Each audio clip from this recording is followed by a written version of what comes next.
Good morning friends, কেমন আছো সকলে? আশা করি প্রত্যেকে ভালো আছো, সুস্থ আছো। আমি ব্রেকফাস্ট রেডি করতে করতে ভিডিওটা স্টার্ট করলাম। তো এই যে পরোটা ভাজছি, আজকে ব্রেকফাস্টে থাকবে পরোটা আর বাঁধাকপির তরকারি।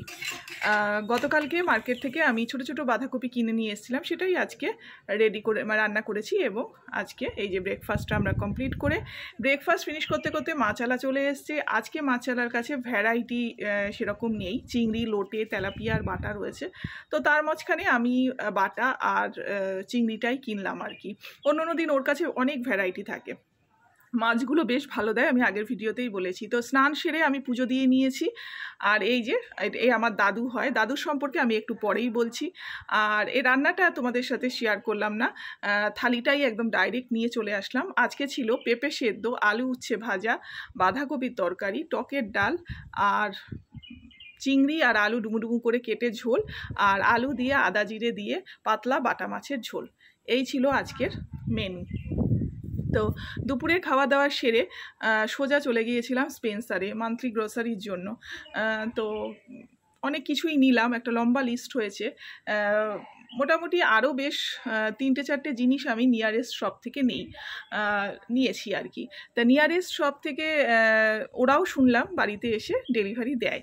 তা পরবর্তীকালে আমি ওই একদম না যেতে পারলে তবেই ওদের কাছ থেকে নিই। কারণ কি, স্পেন্সারে গিয়ে মানে জিনিস দেখে শুনে কেনা যায়। আর ওদের কাছে কি হয়, ওই বেরোতে পারছি না, ভালো লাগছে না, বা শরীরটা ভালো নেই, বা মুড নেই, এরকম হলে পরে ওদেরকে ফোন করে দিই। তখন ওরা মানে উনি আর কি ভদ্রলোক দোকান বন্ধ করার সময় মানে জিনিসগুলো ফোন করার পরে দোকান বন্ধ করার সময় দোকান বন্ধ করে জিনিসগুলো আমার বাড়িতে এসে দিয়ে যায়। তো কিন্তু আমি স্পেন্সারে গিয়ে কিনতেই ভালোবাসি। এছাড়া আমি মোর গিয়েও গ্রসারি নিয়ে থাকি।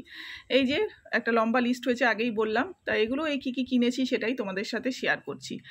আর দাদুর সম্পর্কে যে বলছিলাম, ঠাকুরের মন্দিরের পাশে আমি আমার দাদুর ফটো রেখেছি। দাদু বলতে আমার মায়ের বাবা আর কি। তো উনি আমার ভীষণ ভালোবাসার একজন মানুষ ছিলেন।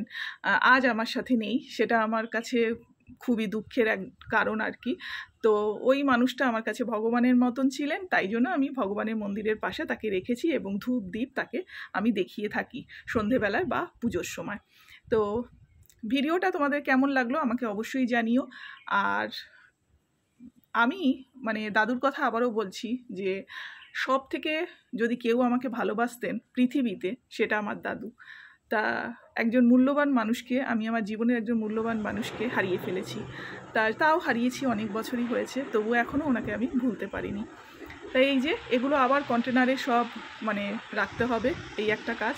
তো দেখা হচ্ছে অন্য কোনো ভিডিওতে। টাটা, সবাই ভালো থেকো, সুস্থ থেকো।